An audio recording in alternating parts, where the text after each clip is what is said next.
तो चलिए छात्रों, आपका एक बार फिर से स्वागत है आज के इस वीडियो पर। और आज के इस वीडियो में आपका लेके आ चुका हूं, देखिए पार्ट आपका 3, सबसे आपका लास्ट पार्ट है। देखिए मैंने आपको, मेरे पास 2 पेपर है और 2 पेपर मैंने आपसे वादा किया था कि आपको 2 पेपर करके जाना है। और 2 पेपर करने के बाद पूरे आप यहाँ पे A to Z क्वेश्चन आप करके आएंगे। देखिए पार्ट मैंने 2 तक आंसर आपको यहाँ पे 15 तक के मैंने आपको प्रॉपर आंसर आपको दे दिया है। ठीक है, मैंने पूरे आंसर दे दिए हैं, है ना। एक एक क्वेश्चन आपका आंसर यहाँ पे हो चुका है। 6 से लेकर आपका यहाँ पे पूरा 11 तक का आंसर हो गया है। ऑब्जेक्टिव हो चुका है, पूरे आपके सही जोड़ी हो चुके हैं, आपके एक वाक्य में उत्तर हो चुका है और आपके सत असत भी हो चुके हैं। और इसके बाद आपका यहाँ पे क्वेश्चन 15 तक आंसर मैंने आपको एक A to Z करवा दिया है। अब बारी है आपका यहाँ पे क्वेश्चन 16 से लेकर आपका यहाँ पे पूरे आपके 23 तक के आंसर देंगे। और यदि आपने ये पेपर पूरा आप कर लिए तो पूरे आप यहाँ पे 75 में से 75 नंबर लेके आओगे। शाम के वक्त आपको यहाँ पे पूरे पेपर आंसर आपको रट लेना है, क्योंकि देखिए यहाँ पे आपके पास ज्यादा आपका समय नहीं है और सोशल साइंस सब्जेक्ट आपका इतना सरल भी नहीं है जितना आप यहाँ पे हल्के में ले रहे हैं। तो अच्छे से पढ़ो, पूरा पेपर इसे रेडी करो। इसके बाद आपका यहाँ पे अगला आपका पेपर यहाँ पे इसका भी आंसर करा देंगे, है ना।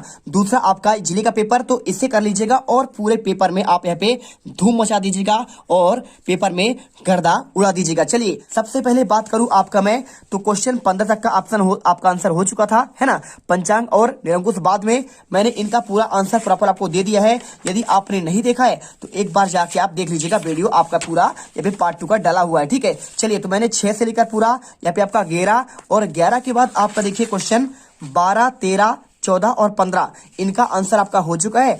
अब आता है क्वेश्चन नंबर आपका यहाँ पे 16। देखिए क्वेश्चन में लिखा है केंद्र सरकार ने काम के अधिकार को लागू करने के लिए क्या तरीका आपका अपनाया था। तो अगर मैं इसके आंसर की बात करूं तो ये रहा आपका इसका आंसर। आपको आंसर रेडी करना है, केंद्र सरकार ने काम के अधिकार को लागू करने के लिए क्या तरीका अपनाया। तो आंसर देखिए यहाँ पे, इसे राष्ट्रीय ग्रामीण रोजगार गारंटी अधिनियम 2005 के नाम से भी यहाँ पे आपका जाना जाता है। काम के अधिकार मतलब आपको यहाँ पे देखिए क्या होता है इसमें, महात्मा गांधी राष्ट्रीय ग्रामीण रोजगार गारंटी अधिनियम 2005 के अंतर्गत उन सभी लोगों को जो ग्रामीण क्षेत्रों में काम करने में सक्षम है तथा जिन्हें काम करने की जरूरत है, सरकार द्वारा वर्ष 100 दिन के आपके रोजगार की गारंटी दी जाती है। और यदि सरकार रोजगार उपलब्ध कराने में असफल रहती है तो वह लोगों को आपका बेरोजगार भत्ता भी देती है ना। तो साल भर में आपको 100 दिन का काम आपको देना अनिवार्य है, और यदि नहीं देती है तो उसका आपको पैसा देती है, बेरोजगारी भत्ता आपको देता है। और इसके बाद देखिए क्वेश्चन आपका दिया गया क्वेश्चन नंबर 7 देखिए अथवा में प्लाटेन आपका क्या है। अगर मैं इसके आपके आंसर की बात करूं तो आपको सिंपल तरीके से आपको यहाँ पे जाना है 55 नंबर के आपके पेज में, तो आपको इसमें आंसर आपको मिल जाएगा। चलिए आपको दिखा देते हैं, हर एक क्वेश्चन का आपको आंसर दिखाएंगे, टेंशन मत लीजिए। ठीक है, तो देखिए आपको यहाँ पे प्लाटेन क्या होता है आपका, मैं इसका आंसर आपको यहाँ पे देता हूँ। देखिए आंसर आपको रेडी करना है। लेटर प्लस छपाई में प्लाटेन एक आपका बोर्ड होता है जिसे कागज के पीछे दबाकर टाइप की छाप की जाती है। ठीक है, टाइप करके आपका यहाँ पे छाप की जाती है। और यह बोर्ड काठ का होता है, यानी आपका लकड़ी का होता है, और बाद में इस्पात का बनने आप लगा है। ठीक है, तो आपको प्लाटिन क्या होता है, लेटर प्रेस छपाई करने का प्लाटिन का एक आपका बोर्ड होता है जिसमें आपका यहाँ पे टाइपिंग किया हुआ आपका छपता है। अब चलिए यहाँ पे इसके आंसर करने के बाद आपका दिया है क्वेश्चन, देखिए यहाँ पे क्या दिया है, अच्छे से देखना। यहाँ पे आपका लिखा है वैश्वीकरण को बढ़ावा देने वाले कारक के आपको नाम बताने हैं। तो ये भी क्वेश्चन आपका बहुत सरल है, आपको यहाँ पे टेंशन नहीं लेना है। देखिए आपको क्वेश्चन का अगर मैं आंसर की बात करूं तो आपको क्वेश्चन का आंसर आपको यहाँ पे ये मिल जाएगा। देखिए तो देख सकते हैं यहाँ पे आपका लिखा है वैश्वीकरण को बढ़ावा देने वाले कारक में बहुराष्ट्रीय कंपनियां, उच्च प्रौद्योगिकी, यातायात के विकसित साधन और इसके साथ विश्व व्यापार संगठन यानी आपका WTO, है ना। विश्व का क्या होगा, वर्ल्ड, टी से आपका यहाँ पे ट्रेड, और आपका यहाँ पे ओ से आपका ऑर्गेनाइजेशन सेंटर, तो आपको विश्व व्यापार संगठन, सूचना प्रौद्योगिकी आदि प्रमुख है। और इसके बाद बात करूं मैं, इसमें लिखा है वैश्वीकरण से आपका क्या आशय है। तो अगर मैं इस आंसर की बात करूं तो लिख दीजिए अधिक विदेश व्यापार और अधिक विदेशी निवेश के कारण विभिन्न देशों के बाजारों और उत्पादनों में आपका एकीकरण हो रहा है। विभिन्न देशों के बीच परस्पर संबंध और तीव्र एकीकरण की प्रक्रिया को आपका वैश्वीकरण कहते हैं। ठीक है, तो आपका होता है ग्लोबलाइजेशन। तो आप इसे आंसर रेडी करिए। और देखिए अगर आपको यहाँ पे ये आपके 2 नंबर क्वेश्चन है, ठीक है ना। इसके बाद क्वेश्चन आपका आता है 18वां।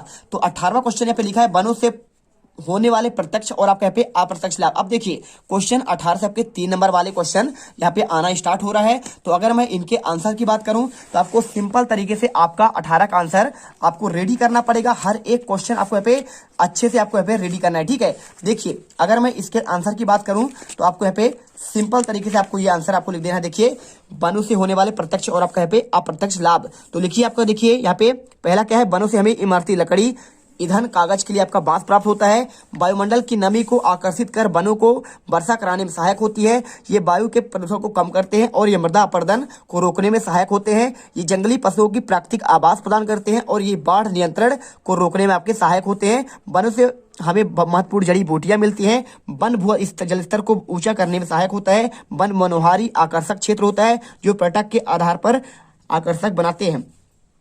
वन आदिम जातियों की शरीर होता है और उनके भोजन भी वनों से प्राप्त हो, जैसे कंद मूल, फल एवं वन पशु पक्षियां। तो आपका रेडी आंसर हो गया। अब इसके बाद देखिए क्वेश्चन क्या लिखा है इसमें। इसके बाद क्वेश्चन आपका यहाँ पे दिया गया है बेरोजगारी से आपका क्या संबंध है। तो चलिए आपको यहाँ पे बेरोजगारी का आपको तात्पर्य या फिर आशय आपको स्पष्ट करते हैं।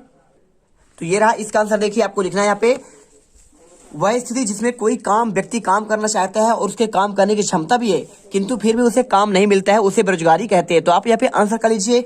इसके अलावा अगर आपसे कोई पूछे तो आप यहाँ पे शिक्षा का आशय क्या है, आप इसको भी पढ़ सकते हैं, है ना। प्राथमिक क्या है, सेवा क्षेत्र को परिभाषा की बात कर रहा है, तो इन्हें पढ़ लीजिएगा। आपके वार्षिक के दृष्टि से आपके सारे आईएमपी क्वेश्चन है, ठीक है। चलिए इसके बाद अगर मैं बात करूं क्वेश्चन 19वां, संघात्मक सरकार के आपके पे 4 लक्षण आपको बताना है। तो अगर मैं इस क्वेश्चन का आपको आंसर की बात करूं तो संघात्मक शासन के आपको 4 लक्षण आपको यहाँ पे सिंपल तरीके से बता देना है। देख लीजिए आपको यहाँ पे आंसर दिया है। पहला आपको लिखना है शक्तियों का बंटवारा करना, है ना। और आपका दूसरा पॉइंट लिखा है लिखित तथा कठोर आपका संविधान है। और साथ में तीसरा पॉइंट आपका पे स्वतंत्र और निष्पक्ष आपका न्यायपालिका है। तो आपको यही पॉइंट आपको याद करना है, बाकी तो आप इनके बारे में थोड़ा बहुत आप लिख ही सकते हैं अपने से। और इसके बाद देखिए क्वेश्चन 3 पॉइंट लिख दीजिएगा, आपको नंबर मिल जाएगा। लेकिन आपको ऐसे 5 दिए गए हैं क्योंकि आपको पूरे तो याद अच्छे से होंगे नहीं।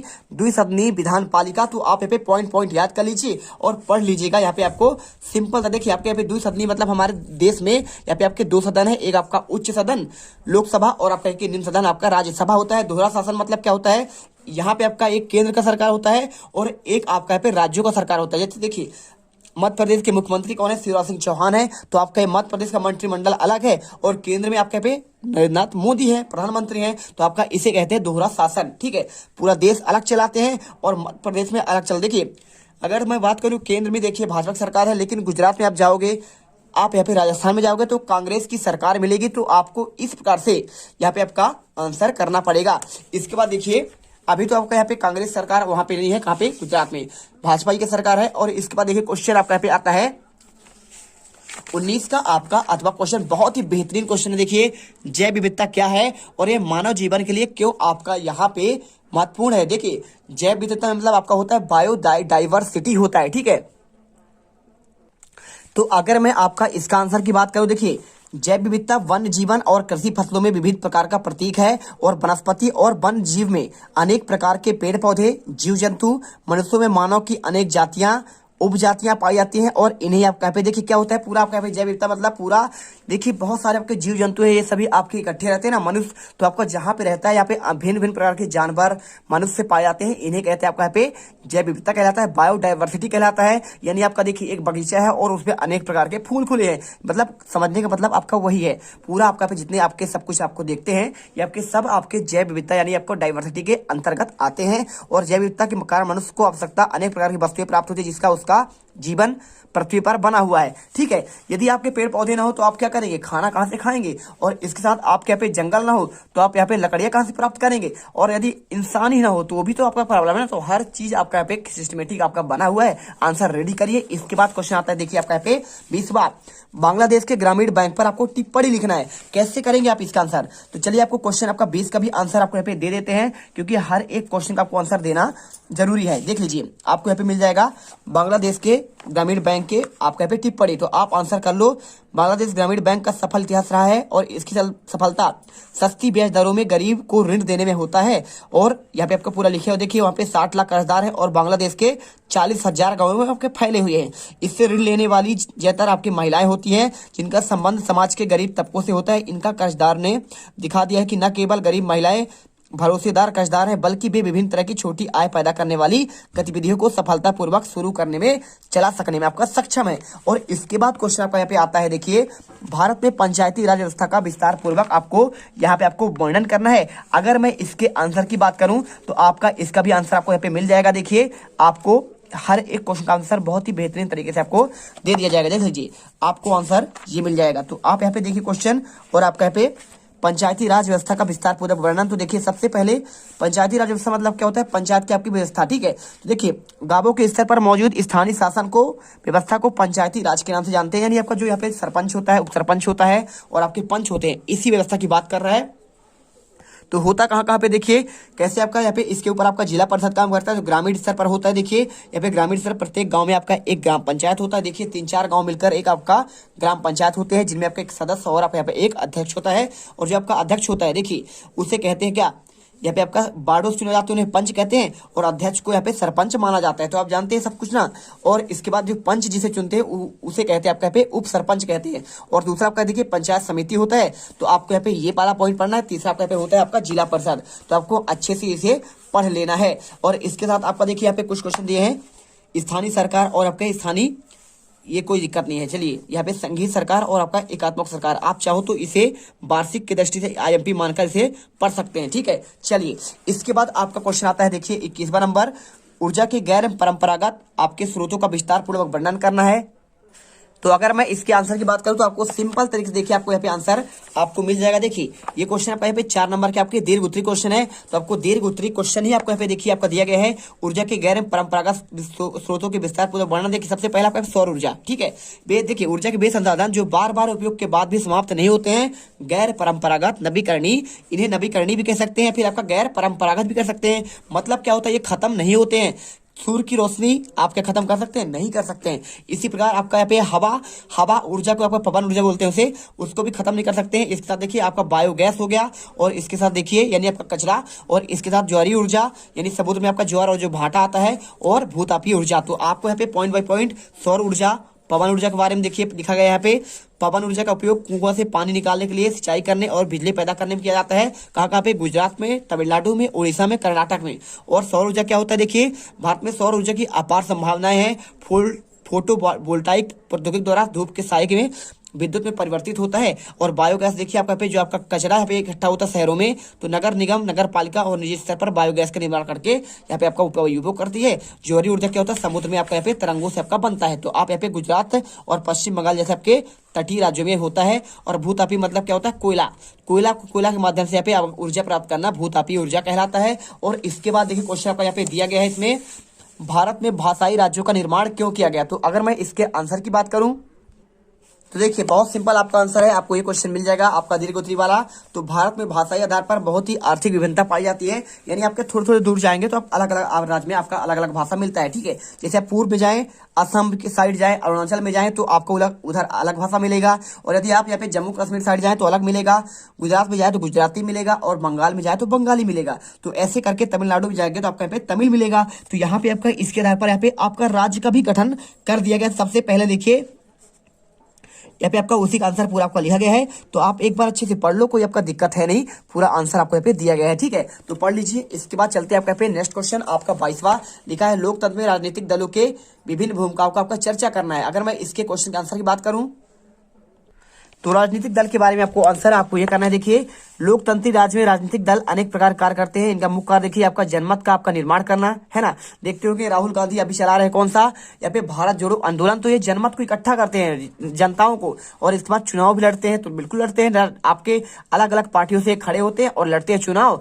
और इसके बाद आपका बहुत सारे आपके यहाँ पे कांग्रेस हो गया, समाजवादी हो गया, इसके साथ आपका यहाँ पे कौन कौन हो गया, इसके साथ आपका कांग्रेस हो गया, और सरकार का आपका देखिए आप पार्टी, और सरकार का निर्माण करना, ठीक है। सरकार का निर्माण कर जो आपका दल चुना जाता है, जिसे बहुमत मिलता है, वो आपका सरकार का निर्माण करता है। विरोधी दल की स्थापना होती है। देखिए जो हारता है आपका विरोधी पार्टी में जाता है, और जनता दल सरकार के बीच आपका कड़ी क्या होता है, प्रतिद्वंदी होते हैं, और आपको यहाँ पे विधानसभा में अनुशासन बनाए रखते हैं, और आपको यहाँ पे आंसर कर देना है। चलिए इसके बाद आपका यहाँ पे कुछ है खास क्वेश्चन आपका इसमें है नहीं।